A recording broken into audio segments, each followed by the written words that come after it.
सियासी परिवार से होकर भी सियासत से हटकर बात करती हैं।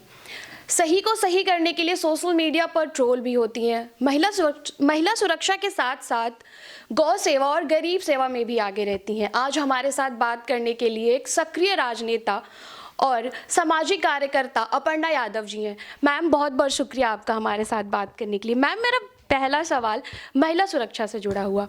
यूपी में महिला सुरक्षा एक अहम मुद्दा है। सरकारें चाहे जो भी हो, महिलाओं की हालात वैसी ही रहती है। आखिर कब तक महिलाएं इस संभावना में जीती रहेंगी? मुझे लगता है कि सबसे पहली बात तो हमें ये देखना पड़ेगा कि हम किस प्रकार के समाज में रह रहे हैं, और समाज हमारा वही है। सरकारें चाहे कोई भी आ जाए, अगर हमारे समाज का निर्माण अच्छा नहीं होगा, यानी उसके प्रिंसिपल्स अच्छे नहीं होंगे, संस्कार अच्छे नहीं होंगे समाज के, तो मुझे नहीं लगता कि किसी भी माहौल में, वो चाहे इंडिया में हो, चाहे वो अमेरिका में हो, चाहे वो इंग्लैंड में हो, कहीं भी महिला सेफ नहीं रह सकती। रेप जैसी घटना पूरे विश्व में होती है, मगर मुझे लगता है कि चंद लोगों की वजह से ही इस तरीके की चीज़ें होती हैं। अगर हम स्कूल में इस तरीके के प्रोग्राम रन करें कि जहां बताया जाए कि कितने लॉज हैं जो वुमेन को प्रोटेक्ट करते हैं। डाउरी एक्ट बहुत बड़ा है हमारे भारत में, क्रिमिनल अमेंडमेंट लॉ एक्ट जिस पे मैंने खुद काम किया है, उसके प्रोपोगेशन पे। तो मुझे लगता है कि इस तरीके के लॉज के बारे में जब तक हम अपने बच्चियों को जानकारी नहीं देंगे, चाहे बालक हो चाहे जो है छोटी बच्ची हो, बालिका हो, मुझे लगता है तब तक हम जो है कहीं पहुंचेंगे नहीं, क्योंकि it begins from a seed and it grows into a tree. और मुझे लगता है कि जब तक हम अपने छोटे बालकों को, छोटी बालिकाओं को बताएंगे नहीं कि क्या चीज़ें हैं जिसकी वजह से जो है समाज में जो ये कृत्य हैं, इनको घृणात्मक नज़रिए से इसलिए देखा जाता है। किसी की भी ज़िंदगी के साथ किसी को खिलवाड़ करने का हम मौका नहीं दे सकते। तो मुझे लगता है कि महिला सुरक्षा पे सबसे पहले अगर हम स्कूल्स में, स्पेशली क्लास 8 के बच्चों, क्योंकि प्यूबर्टी रीच कर जाते हैं जनरली 8th से लेकर के 12th तक, और 12th से लेकर के डिग्री कॉलेजेस के 1st to 2nd ईयर तक, ये लॉज के प्रोपोगेशन और इनके पढ़ाई के बारे में हम अपने एजुकेशन सिस्टम में जब तक नहीं डालेंगे तब तक बदलाव नहीं आएगा। मैम, महिलाओं के साथ हो रहे अत्याचार में सरकार की जवाबदेही तो बनती है। क्या परिवार की भी अब ये जिम्मेदारी हो गई है कि वो महिलाओं को और अपने घर की औरतों को खुद स्ट्रॉन्ग बनाए?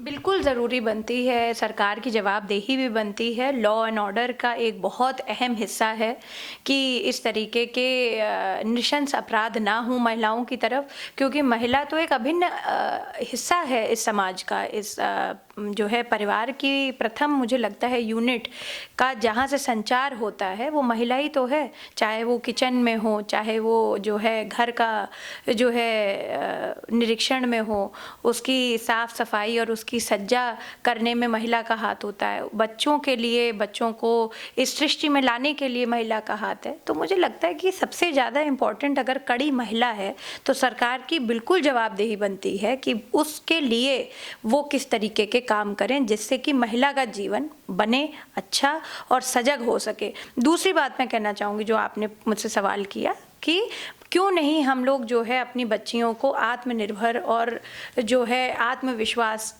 के साथ भरें, तो बहुत ज़रूरी है कि हर पेरेंट से मैं कहूँगी, हर माता पिता से कहूँगी कि ज़रूर सेल्फ डिफेंस की क्लासेस कराएं, और इसके लिए स्कूल कॉलेज तो आजकल बंद हैं, मगर जो है पुश करें अपने स्कूल्स में कि एक क्लास जो है मैथमेटिक्स की, हिस्ट्री की और साइंस की तो ज़रूर होती है, मगर एक क्लास सेल्फ डिफेंस की भी हो। पीटी से ज़्यादा ज़रूरी है कि सेल्फ डिफेंस हो। एक कलम से भी हम जो है किसी को घायल कर सकते हैं, इसकी भी एक इनको शिक्षा होनी चाहिए। तो मुझे लगता है कि बहुत ज़रूरी है ये, और बिल्कुल माता पिता की भी ये नैतिक जिम्मेदारी है कि हमारी बच्ची सुरक्षित रहे और एक ऐसे समाज में पले बढ़े जहाँ पे वो आत्मविश्वास से अपनी लड़ाई लड़ सके सारी जगह। मैम, अगर बात सियासत और आपकी बेबाकी की करें तो CNRC का अखिलेश यादव जी ने विरोध किया, आपने समर्थन कर दिया। कोरोना वैक्सीन का अखिलेश यादव जी ने विरोध किया, आपने समर्थन कर दिया। मैम, ये एक परिवार के दो युवा नेताओं की अलग अलग विचारधारा है या भविष्य में आने वाली सियासत की आहट है? देखिए, मुझे लगता है कि अखिलेश भैया ने जो भी कुछ किया नहीं किया उस पर मैं बहुत वो नहीं देखूँ। ये मेरे बाद मैं यही कहती हूँ कि हमेशा से ये मेरी इंडिविजुअल ओपिनियन रही है। मैं एक राष्ट्रवादी हूँ, मैं हमेशा अपने राष्ट्र को मैंने प्रथम देखा है। मेरे संस्कार ऐसे ही हैं कि मैं अपने राष्ट्र के लिए समर्पित कार्य करती हूँ।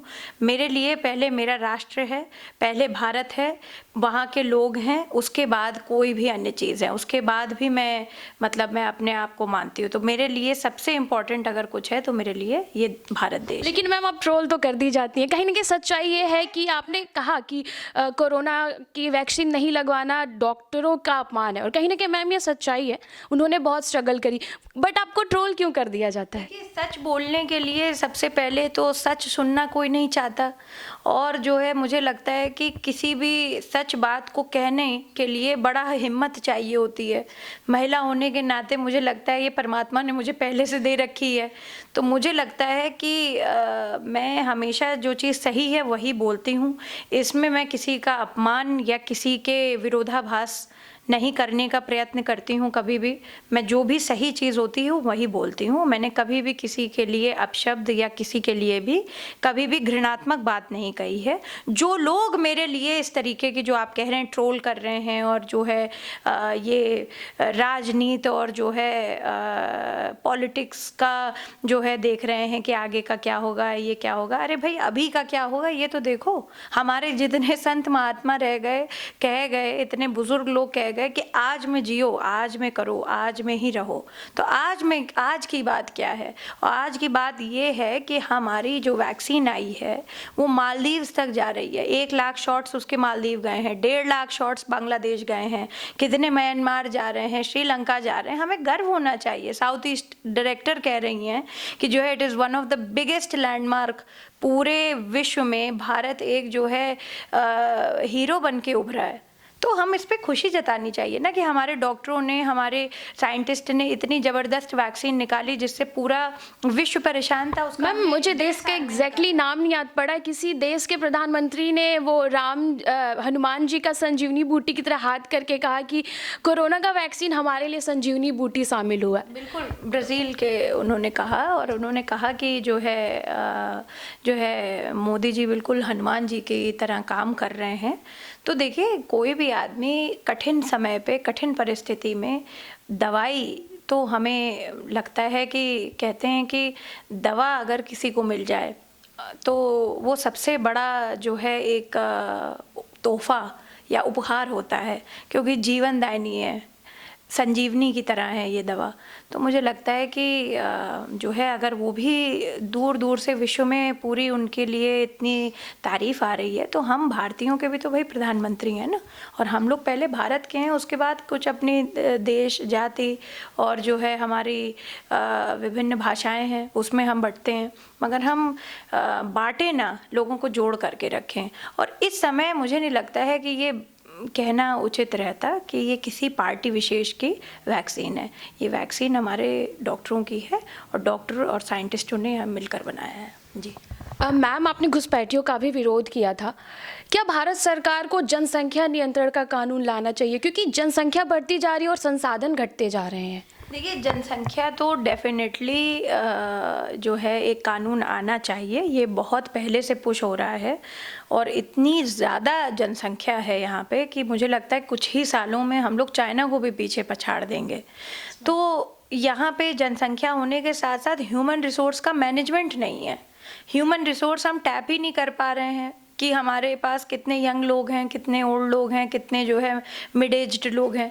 जो यंग जनरेशन है वो सबसे ज़्यादा भारत में है पूरे विश्व में, but we are not able to tap the human resource. हम लोग पता ही नहीं कर पा रहे हैं ये बच्चे हैं कहाँ, कई बाहर चले गए, एजुकेशन हम नहीं प्रोवाइड करवा पा रहे हैं अच्छी। कई बच्चे जो है बाहर से पढ़ के आते हैं, फिर वो कभी आते ही नहीं हैं, हमें उनके बारे में पता ही नहीं है। तो मुझे लगता है कि माइग्रेंट्स जो आ रहे हैं उनको ना करते हुए भाई हम अपने भारत के लोगों को पहचाने, आइडेंटिफाई करें, क्योंकि हर जगह, चाहे वो नासा में हो, चाहे वो बड़ी बड़ी जगहों में हो, वो सब भारतीय ही हैं।